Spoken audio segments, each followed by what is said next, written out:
Bismillahirrahmanirrahim. Assalamualaikum warahmatullahi wabarakatuh.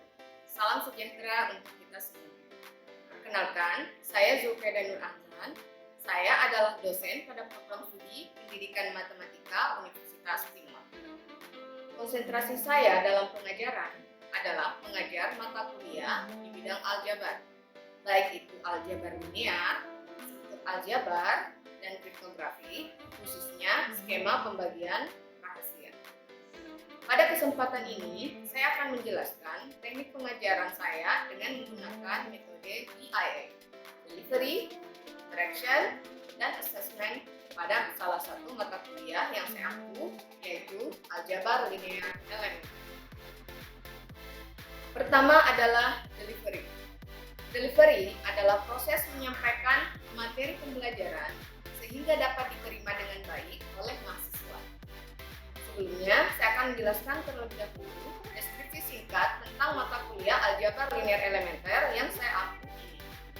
Mata kuliah Aljabar Linear Elementer merupakan mata kuliah wajib dan juga merupakan prasyarat untuk beberapa mata kuliah pada program studi pendidikan matematika. Mata kuliah ini mempunyai banyak peranan dalam bidang matematika dan tentu saja juga di bidang pendidikan matematika. Bobotnya 3 SKS dan dapat diprogram pada semester 1. Penguasaan materi kuliah ini diukur melalui kuis, TS dan UAS, kemampuan mengaplikasikan pengetahuan sebagaimana tercermin pada hasil kerja tugas mandiri dan tugas kelompok, serta kepribadian mahasiswa selama mengikuti proses perkuliahan. Kemampuan akhir yang diharapkan dari mata kuliah Aljabar Linear Elementer adalah 1. Mahasiswa mampu mengkaji konsep matriks serta kaidah operasi hitung matriks. 2. Mahasiswa mampu menguasai konsep sistem persamaan linear, operasi baris elementer, sistem persamaan linear homogen, serta inverse matriks. 3. Mahasiswa mampu mengkaji dan memahami determinan, reduksi baris, sifat-sifat determinan, serta ekspansi kofaktor. 4. Mahasiswa mampu memahami dan menguasai konsep ruang N-Euclid, ruang vektorial, subruang, kombinasi linear, kebebasan linear, basis dan dimensi, serta rank. 5.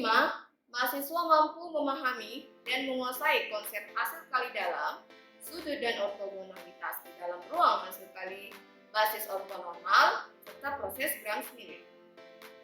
6. Mahasiswa mampu memahami dan menguasai konsep nilai eigen dan vektor eigen serta diagonalisasi ortogonal. 7. Mahasiswa mampu memahami dan menguasai konsep transformasi linear, kernel, dan range. Adapun materi perkuliahan dari Aljabar Linear Elementer adalah 1.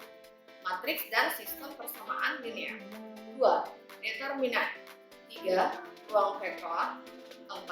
Ruang hasil kali dalam. 5. Nilai eigen dan vektor eigen. Yang terakhir, transformasi linear. Itulah metode delivery yang saya sampaikan dalam proses perkuliahan Aljabar Linear Elementer.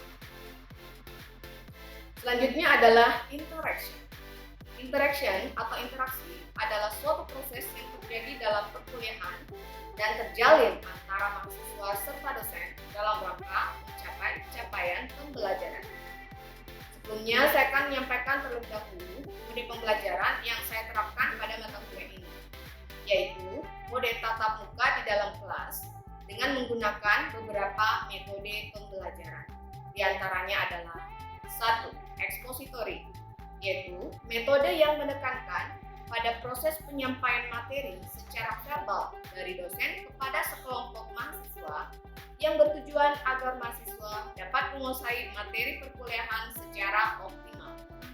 2. Diskusi. Metode ini adalah metode pembelajaran yang menghadapkan mahasiswa pada suatu permasalahan. 3. Latihan.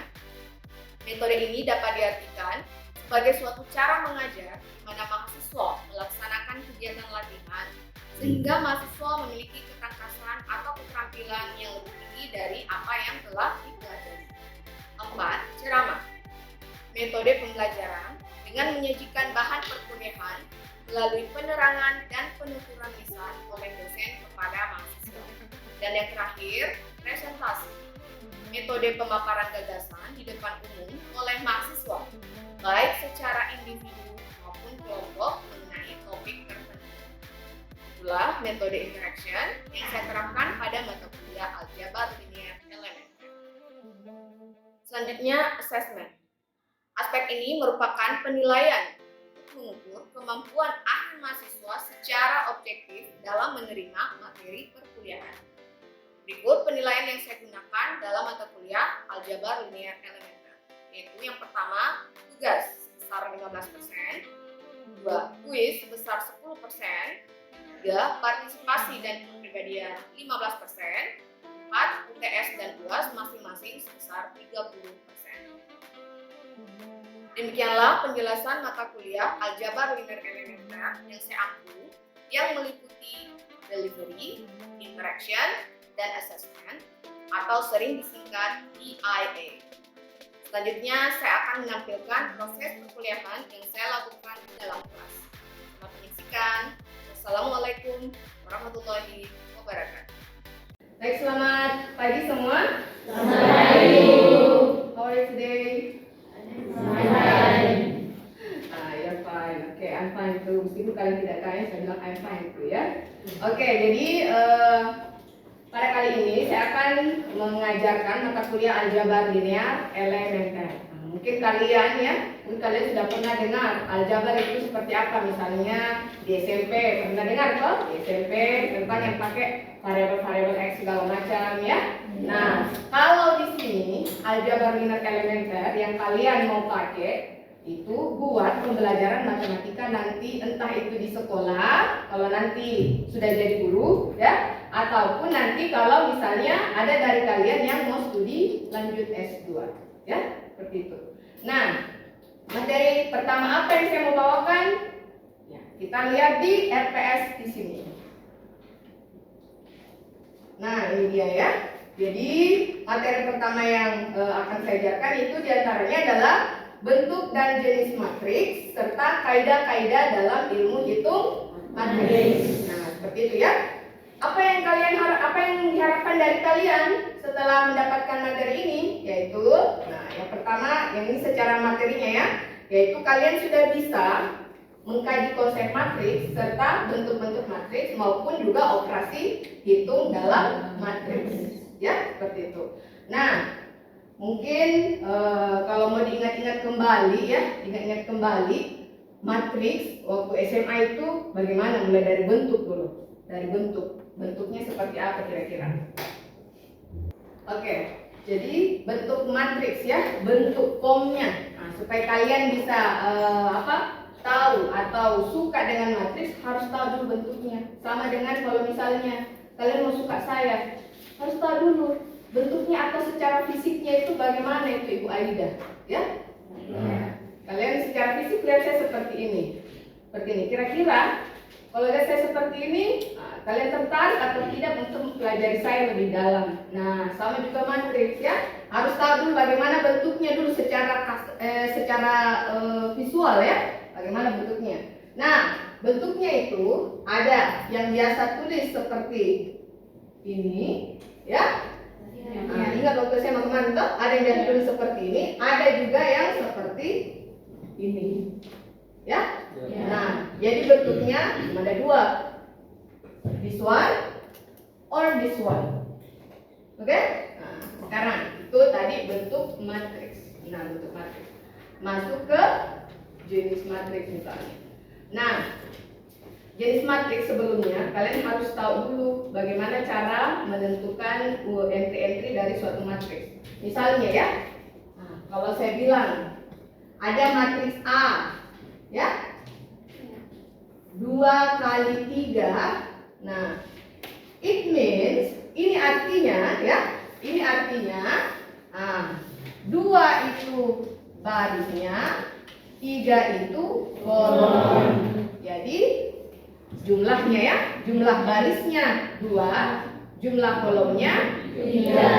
Nah, seperti itu. Barisnya 2, kolomnya 3. Nah, bagaimana caranya kita tuliskan ke dalam bentuk matriks? Ya, kalian mau pakai yang mana? Ini atau itu? Ini atau itu? Yang pertama, oke. Pertama, kita tulis seperti yang pertama kalau begitu ya. 2 baris 3 kolom. Nah, 2 baris berarti ini baris kan? Iya. Kolom yang? Kolom yang ke bawah. Oke. Jadi misalnya kalau saya tulis ya 1, 2, 3, 4, 5, 6. Nah, inilah yang dinamakan matriks A, ukurannya 2 kali 3. Nah, begitu juga jenisnya. Jenisnya apa saja jenis-jenis matriks? Nah, yang pertama yang diantaranya adalah matriks persegi yang sudah kalian ketahui juga mungkin waktu SMA kemarin. Matriks persegi itu bagaimana? Nah, matriks persegi itu yang jumlah baris dan kolomnya adalah sama. Oke, jadi jumlah baris dan kolomnya sama. Misalnya ada matriks B 3 kali 3. Nah, ini maksudnya apa? 3 baris 3 kolom. Seperti itu.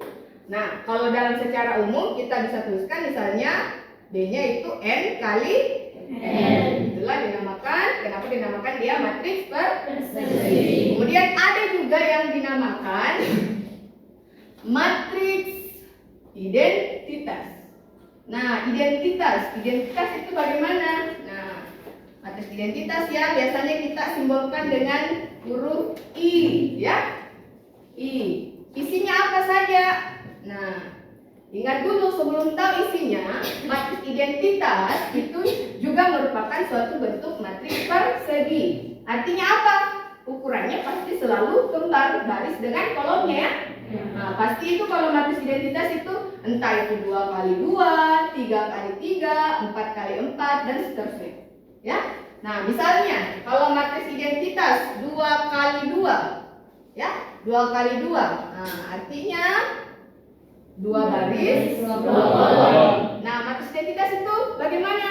Nah, di diagonalnya itu pasti huruf angka 1 dan entry lainnya pasti 0. Begitu. Ya?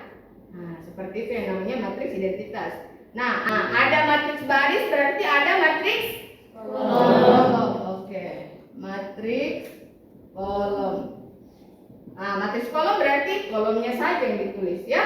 Nah, matriks kolom itu bagaimana? Nah, misalnya seperti ini. Nah, 3, 2, 1. Kalau ini berapa ukurannya?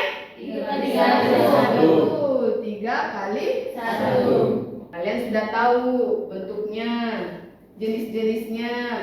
Nah, berarti kita bisa masuk ke operasi hitungnya atau kaidah-kaidah dalam ilmu hitung matriks. Nah, kalau di bilangan bulat ya, di bilangan bulat kan ada tambah, apa lagi? Kurang, kali, bagi misalnya, ya. Nah, kalau di matriks juga seperti itu. Ada operasi penjumlahan, pengurangan, perkalian dan pembagian matriks tidak ada, ya. Pembagian matriks tidak ada. Jadi nanti pembagian matriksnya itu akan masuk materi sendiri namanya inverse matrix, ya. Jadi tidak ada pembagian matriksnya. Yang ada itu tambah, kurang, kali. Oke, itu operasi-operasi dasarnya dulu ya. Nah, tidak ada bagi. Bagi nanti itu masuk ke materi inverse. Oke? Understand? Yes. Oke. Good job. Siapa saja ya ini?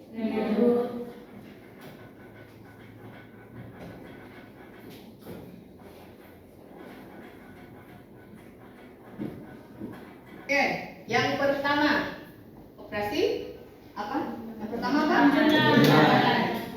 Pertama penjumlahan. Penjumlahan matriks. Misalnya ya, saya tulis seperti ini.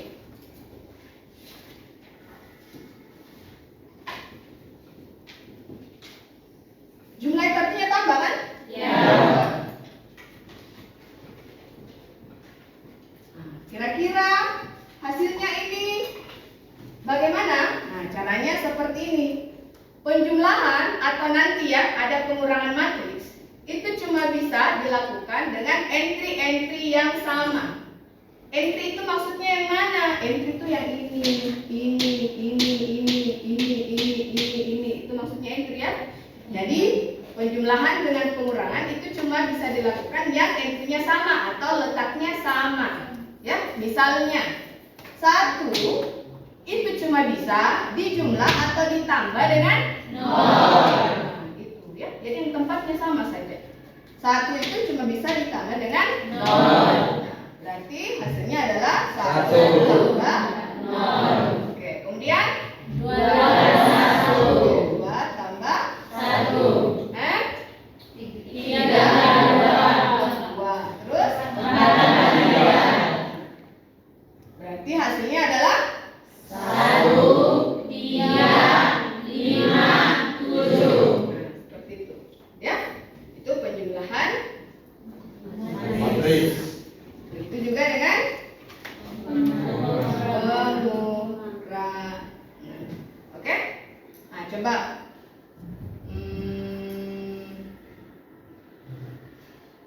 siapa ya? You saja. Coba bikin matriks 2 kali 2, terserah. Apa isinya? 1, 2, 4, 5. Kemudian pengurangan berarti kita sebut lagi. Terserah. Berapa? 3, 7. Berapa? 2, 5. Oke. Pengurangan ya. Tadi saya bilang apa? Penjumlahan dengan pengurangan itu cuma bisa dilakukan yang entry-nya sama. Oke, sekarang siapa yang bisa selesaikan ini? Oke, siapa? Oke, ini duluan dia angkat tangan. Silakan.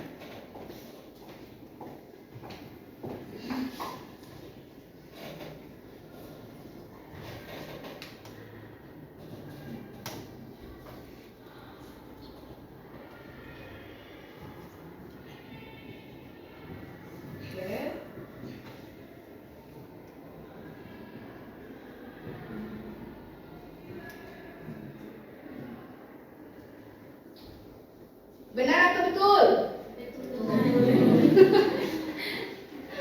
Nah, coba kita lihat sama-sama ya.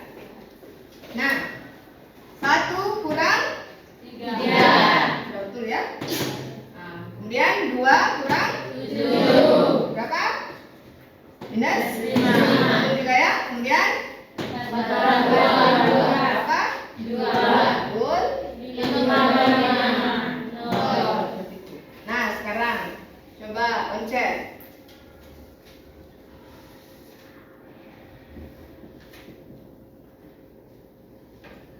Apa hasilnya pencet? Tidak bisa dijumlahkan. Tidak bisa dijumlahkan. Kenapa? Karena entry-entry-nya berbeda atau ukurannya berbeda. Betul ya. Jadi ukurannya beda, makanya kita tidak bisa jumlahkan seperti ini. Ya, tidak ada hasilnya. Nah, ingat sekali lagi ya. Tadi penjumlahan pengurangan itu cuma bisa yang ukurannya sama atau ordonya sama. Seperti itu. Oke. Setelah pengurangan apa lagi? Perkalian. Atau terus saja dulu. 2 menit. Silakan dicatat 2 menit. Ini kan sudah penjumlahan dengan pengurangan matriks ya. Nah, tapi saya review sedikit. Penjumlahan dengan pengurangan matriks bagaimana? Bisa dilakukan yang dengan matriks yang berukuran sama atau berordo sama ya. 2 kali 2 dengan 2 kali 2, 3 kali 4 dengan 3 kali 4 dan seterusnya. Nah, bagaimana dengan perkalian? Nah, ini ada contoh saya sudah buat 1. Nah, tapi mungkin sebelum ini kan beda ukuran ya. 1 ukurannya 2. Yang 1 ukurannya 2 kali 1 baris kali kolom. Oke. Nah, ini beda ukurannya. Coba kita dulu yang ukurannya sama ya supaya lebih bagus tahap pengerjaannya.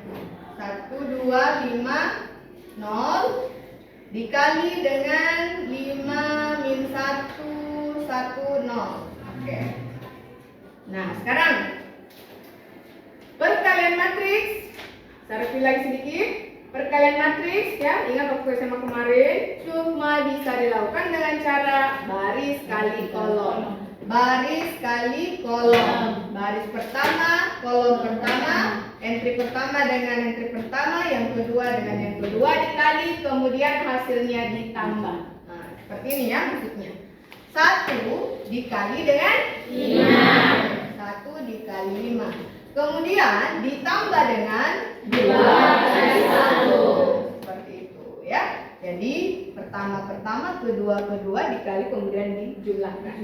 Nah, sekarang habis kolom pertama ya, baris pertama kolom pertama, kita pindah baris atau pindah kolom? Pindah kolom. Nah, pindah kolom ya. Barisnya tetap. Kita pindah ke kolom kedua ya. Baris pertama kolom kedua. Nah, baris pertama kolom kedua. Kita taruh di mana nanti hasilnya? Di mana? Di sebelah mana? Nah, kanan sini ya. Nah, jadi baris pertama kolom kedua. 1 dikali dengan 1. 2 dikali dengan 0. Kemudian apa hasilnya? 1 min 1 tadi masih ada saya dengar bilang 1 kali 0 lagi. Toh Yudita Elu atau Elu? Oh, Elu ya. Oke.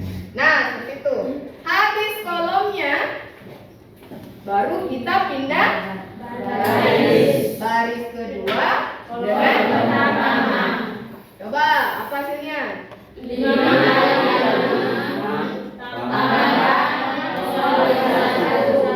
kemudian 5 kali 1. Oke. Seperti itu. Ya. Nah, coba setoran. Coba setoran siapa?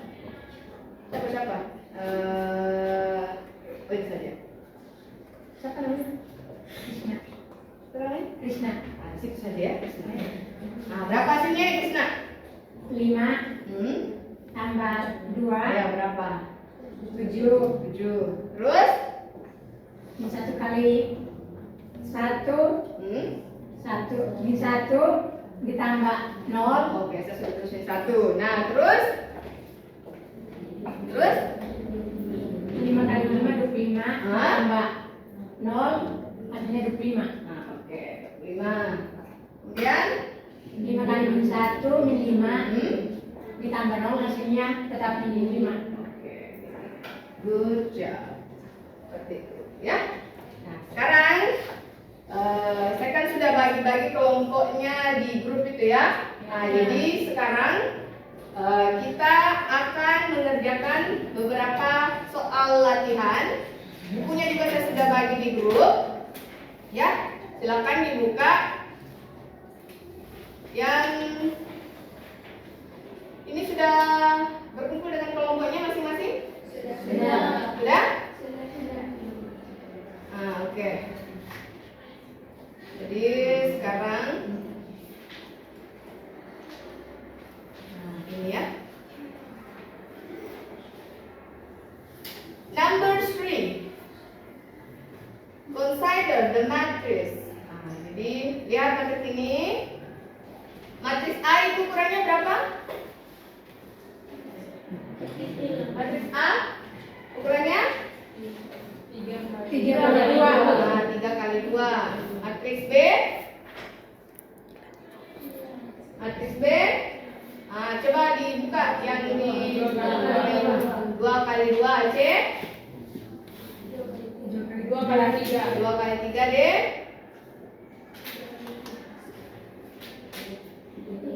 3 3 kali 3 E. 3 3 kali 3. Nah, sekarang lihat saja di ini ya, di WA-nya itu di grupnya saya kan sudah kasih masuk ini bukunya. Nah, coba dia bilang di sini in each part compute the given expression where possible. Jadi pada tiap bagian ini hitunglah apa ekspresi-ekspresi atau Hasil-hasil dari di bawah ini kalau dia memungkinkan.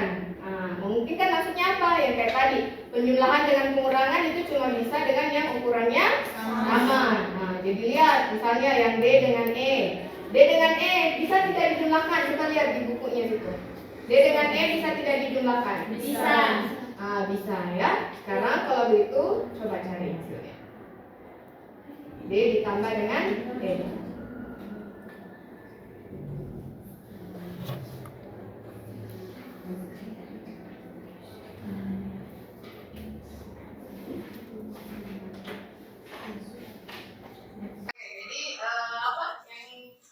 Sekarang kita lakukan itu kerjakan soal di buku yang sudah saya share di grup itu ya. Sudah saya share di grup tentang elementary linear algebra. Kemudian kita akan mengerjakan, kita coba lihat yang soal nomor 3. Nah, dia bilang situ consider matrix, ada matris A, B, C, D, dan E ya. Nah, A, B, C, D, dan E. Nah, A itu ukurannya berapa? 2 kali 3. 3 kali 2. B 2 kali 2. C 2 kali 3. D 3 kali 3. E 3 kali 3. ya.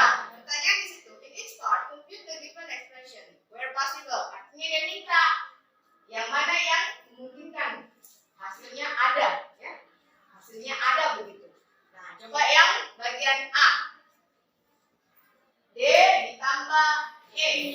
Bisa atau tidak bisa? Bisa. Ada atau tidak ada hasilnya? Ada. Oke, silakan dikerjakan kalau begitu.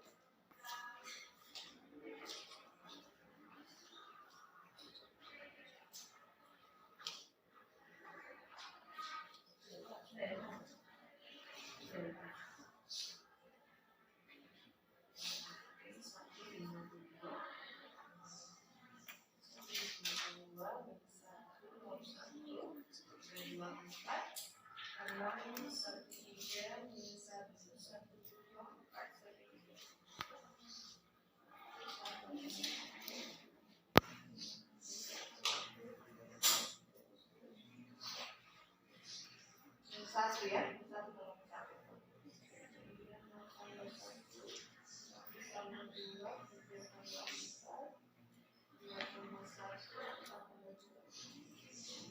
Coba, ada yang sudah kerjain bagian A? Silakan. Siapa? Diva. Oke, Diva silakan. Yang lain juga tolong dicek ya, apakah yang dikerjakan Diva itu sudah betul atau masih ada yang keliru.